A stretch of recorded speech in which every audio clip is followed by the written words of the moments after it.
ओम नमो भगवते वासुदेवाय। पाठकों, हम श्रीमद् भगवद गीता के संस्कृत के श्लोकों की रीडिंग कर रहे हैं और पाठ 2 श्लोक नंबर 39 तक कल हमने रीडिंग किया था। आज हम श्लोक संख्या 40 से अध्याय 2 श्लोक संख्या 40 से रीडिंग करेंगे। और यदि किसी ने चैनल सब्सक्राइब नहीं किया है तो वो चैनल सब्सक्राइब करें, लाइक करें, शेयर करें ताकि हर वीडियो की नोटिफिकेशन आप तक पहुंच सके। और यदि आपके भी कोई सगा संबंधी या आसपास के या आपके घर में ही जो संस्कृत श्रीमद् भगवद गीता संस्कृत में पढ़ना चाहते हैं, उन्हें भी बोलिए कि वह चैनल ज्वाइन करें। और मैंने संस्कृत के साथ साथ ज्योतिष का काम भी शुरू किया है। और यदि कोई अपनी जन्मपत्री बनवाना चाहता है या किसी समस्या का समाधान चाहता है तो इसमें मेरे वीडियो में ही आपको एक लिंक दिखाई देगा। आप उस लिंक पर जाकर वेबसाइट खोलिए और उस वेबसाइट में जाकर आप अपने आप को रजिस्टर करिए। वहाँ पर हर लिखा हुआ है कि आप किसी समस्या का समाधान कराने चाहते हैं तो आपको कितना पे करना होगा। और मैंने जेन्युइन ही पे रखी, ज़्यादा नहीं है, ताकि जो बहुत कम जिनका आमदनी का स्रोत है वह भी अपना जन्मपत्री और अपनी समस्या का समाधान ले सकें। धन्यवाद। अब आइए श्लोक संख्या 40 पर आइए। नेहाभिक्रम नाशोस्ति प्रत्यवायो न विद्यते स्वल्पमप्यस्य धर्मस्य त्रायते महतो भयात। देखिए, मैंने आपको बताया है हर श्लोक में जहाँ भी ऐसा आया है कि ये ओ की मात्रा के बाद अवग्रह का सिंबल है। जब हम इकट्ठा शब्द बोलते हैं तो अ का उच्चारण नहीं करते। यदि हम इसे अलग करके पढ़ेंगे तो ओ के स्थान पर विसर्ग आ जाएंगी। तो हम बोलेंगे नेहाभिक्रम नाशः अस्ति प्रत्यवायो न विद्यते। ये आपका द और यह मिलकर बना विद्यते स्वल्पम प्यस्य धर्मस्य त्रायते महतो भयात। अब आइए श्लोक संख्या 41 पर।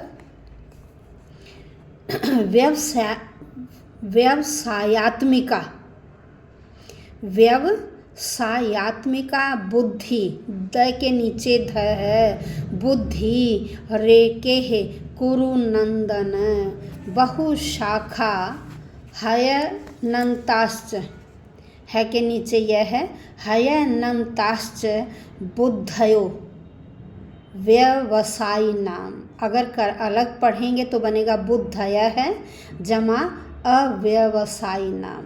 व्यवसायात्मिका बुद्धि रेके है कुरु नंदन बहुशाखा हयनंताश्च बुद्धयो व्यवसायी नाम। श्लोक संख्या 42 पर आइए। श्लोक संख्या 42। यामिमां पुष्पितां वाचं प्रवदन्त्य विपश्चितः, यामिमां पुष्पितां वाचं प्रवदन्त्य विपश्चितः वेदवादरताः पार्थ नान्यदस्तीति वादिनः। फिर सुनिए, यामिमां पुष्पितां वाचं प्रवदन्त्य विपश्चितः वेदवादरताः पार्थ नान्यदस्तीति वादिनः। अब आइए श्लोक संख्या 43।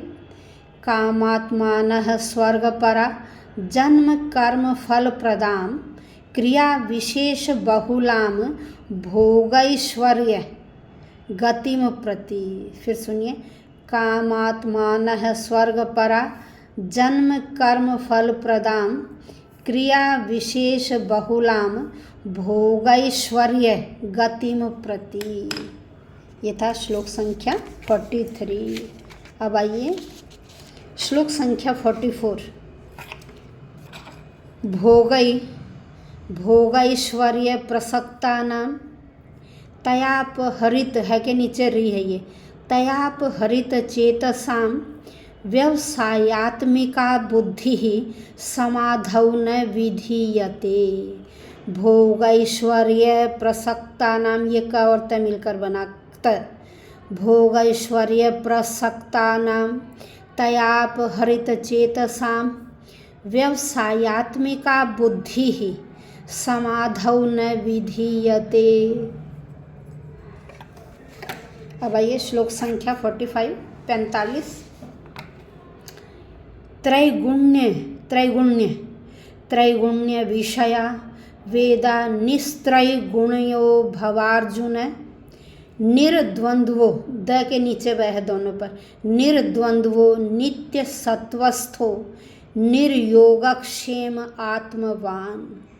त्रैगुण्य विषया वेदा निस्त्रैगुण्यो भवार्जुन निर्द्वंद्वो नित्य सत्वस्थो निर्योगक्षेम आत्मवान।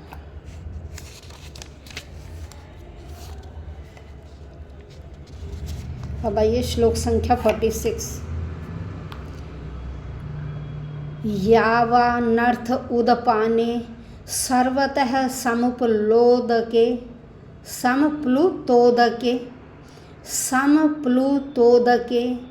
तावान सर्वेषु वेदेषु ब्राह्मणस्य, है के पैर में म है, ब्राह्मणस्य विजानत है। यावानर्थ उदपाने सर्वतः समप्लुतोदके तावान सर्वेषु वेदेषु ब्राह्मणस्य विजानतः। विसर्गों का है पढ़ते हैं, ये मैं आपको बार बार बताती हूँ। ये श्लोक संख्या था 46। अब हम चलते हैं 47 पर। ये भगवद गीता का सार है यह श्लोक। क्या गीता हमें क्या कहती है कि देखिए, आपका कर्तव्य कार्य करना है, फल की इच्छा नहीं। अगर कोई कार्य ऐसा है कि जिसमें फल नहीं मिलेगा तो उसे करने में भी आपको हिचकना नहीं चाहिए। चाहे कार्य से फल मिले या न मिले, आपका कर्तव्य है केवल कर्म को करना। तो यहाँ श्री कृष्ण कह रहे हैं अर्जुन से, कर्मण्येवाधिकारस्ते मा फलेषु कदाचन मा कर्म फल हेतुर्भू, ऊ के बाद हेतुर्भूर्मा, अब भू के बाद ये रह बोलेंगे, ऊ के बाद कर्म फल हेतुर्भूर्मा ते संगोस्त्व कर्मणि। देखिए यहाँ हमने का उच्चारण नहीं किया अवग्रह का, ओके डायरेक्ट बाद हमने स का उच्चारण किया, ठीक है। कर्मण्येवाधिकारस्ते मा फलेषु कदाचन मा कर्म फल हेतुर्भूर्मा ते संगोस्त्व कर्मणि। अब आइए श्लोक संख्या 48 योगस्थः कुरु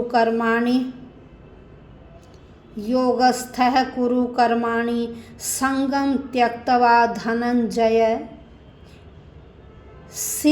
सिद्धयोः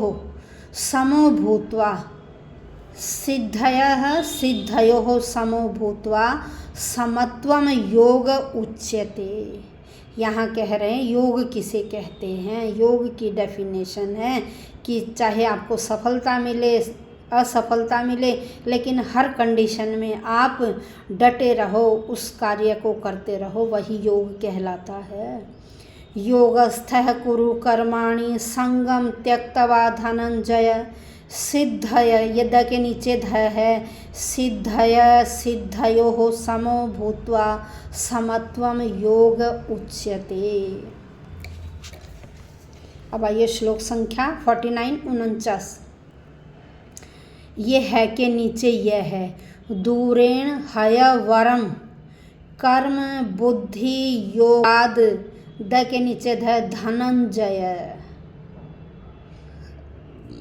बुद्धौ शरणम अन्विच्छ कृपणः फल हेतवः। दूरेण हयवरम कर्म बुद्धि योगाद धनंजय बुद्धौ शरणम अन्विच्छ कृपणः फल हेतवः।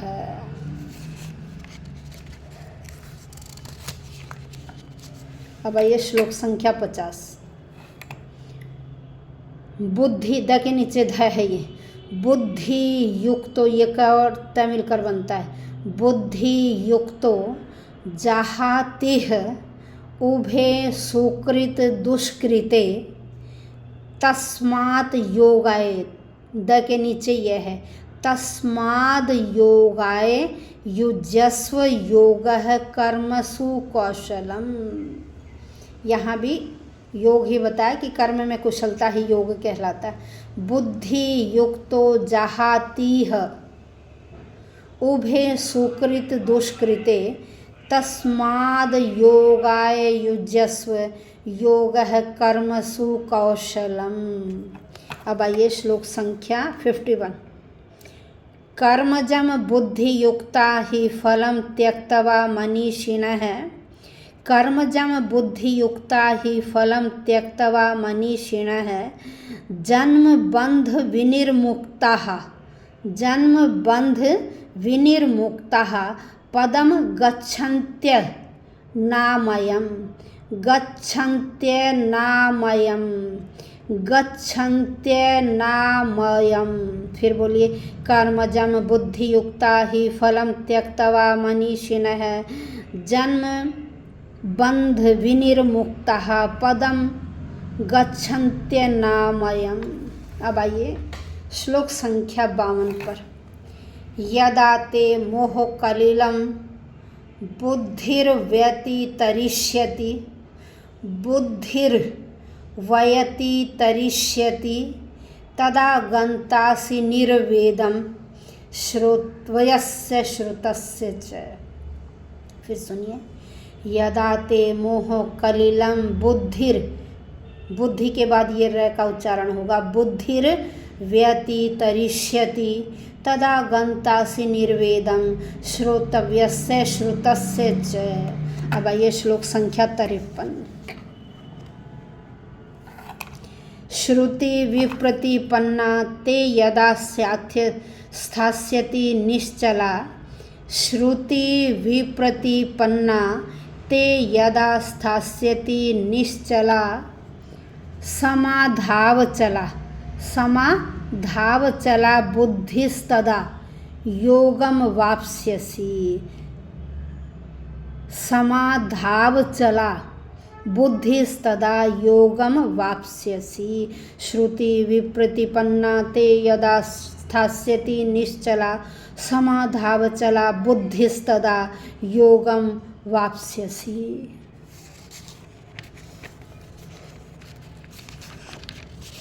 अब चलिए श्लोक संख्या 54।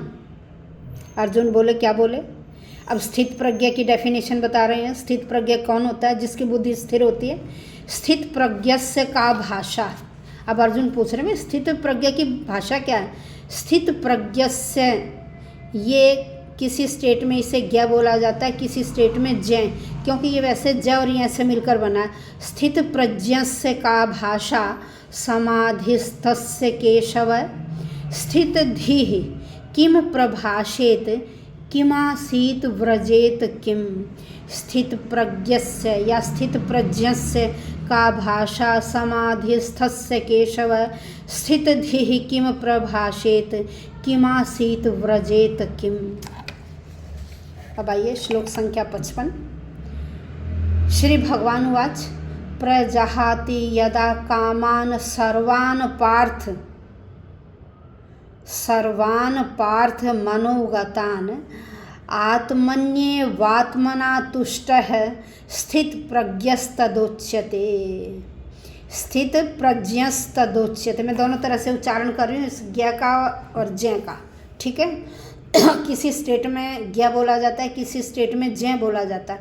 प्रजहाति यदा कामान सर्वार्थपान मनोज्ञतान, प्रजहाति यदा कामान सर्वान् पार्थ मनोगतान आत्मन्येवात्मना तुष्ट स्थित प्रज्ञस्तदोच्यते। आज हमने श्लोक संख्या 55 तक की रीडिंग की है और ध्यान से रीडिंग करें। देखिए, ज़्यादा से ज़्यादा लाइक और शेयर कीजिए, ताकि जब आप लिखो कि मुझे संस्कृत अच्छी तरह से पढ़ना आ गया, तो मुझे बहुत संतुष्टि और खुशी मिलेगी कि मेरे जो पाठक हैं उनको मेरे द्वारा पढ़ाया हुआ बहुत अच्छी तरह से समझ में आ रहा है और हम श्रीमद् भगवद गीता का संस्कृत में बहुत अच्छी तरह से उच्चारण कर पा रहे हैं। जब आप कमेंट में ये लिखोगे तो मुझे बहुत प्रसन्नता होगी और मैं आशा करती हूँ कि आप प्रतिदिन देखेंगे और औरों को भी शेयर करेंगे और लाइक भी करेंगे, ताकि मेरा भी मनोबल बढ़े और मैं आपको जल्द से जल्द एक एक धर्म ग्रंथों का संस्कृत में उच्चारण सिखा दूंगी। और धीरे धीरे आप जब बार बार इन्हें पढ़ेंगे तो आपको ये रट जाएंगे। पहले हम श्रीमद् भगवद गीता का ही रीडिंग सीख रहे हैं, उसके बाद फिर मैं आपको पुराणों का, जैसे भागवत पुराण है, शिव पुराण है, इनका संस्कृत में भी आपको रीडिंग सिखा दूंगी, ताकि आप संस्कृत और हिंदी दोनों अच्छी तरह से कर सकें। धन्यवाद।